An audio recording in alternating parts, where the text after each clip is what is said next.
C'est un voyage organisé, mais celui-ci n'est pas banal ni ringard, car la destination fait froid dans le dos. La centrale de Tchernobyl, théâtre de la pire catastrophe nucléaire de tous les temps.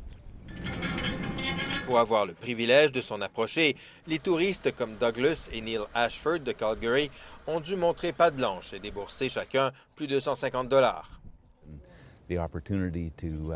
Pour nous, c'est une chance de voir et d'apprendre ce qui s'est vraiment passé ici, explique-t-il. Clou de la journée, les quelques minutes passées au pied du fameux réacteur numéro 4, l'occasion d'un petit frisson. 25 ans se sont écoulés depuis la catastrophe et malgré le sarcophage qui a été construit ici autour du réacteur numéro 4, le niveau de radiation ici reste 20 fois plus élevé que la norme, ce qui n'est finalement pas si mal puisqu'en certains endroits de la zone d'exclusion, le niveau de radiation est 200 à 500 fois plus élevé. Le ministère ukrainien des mesures d'urgence affirme que les visites sont sécuritaires, à condition d'être accompagnées par un guide qui connaît les zones les moins irradiées. La radiation ne se voit pas et ne se sent pas, dit le guide.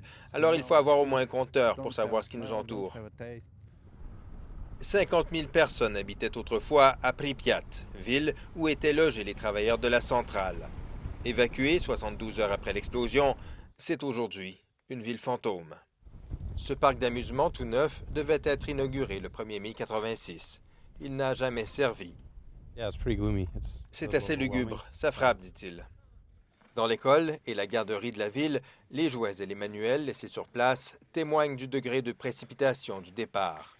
Et les masques à gaz retrouvés ça et là ajoutent à la lourdeur de l'ambiance. La visite est un peu courte, quelques heures à peine, mais elle ne laisse personne indifférent. Ça dépend de ce que l'on veut comme vacances, dit-elle. Est-ce qu'on veut s'étendre sur une plage ou alors comprendre ce qui s'est passé et apprendre éventuellement des erreurs commises?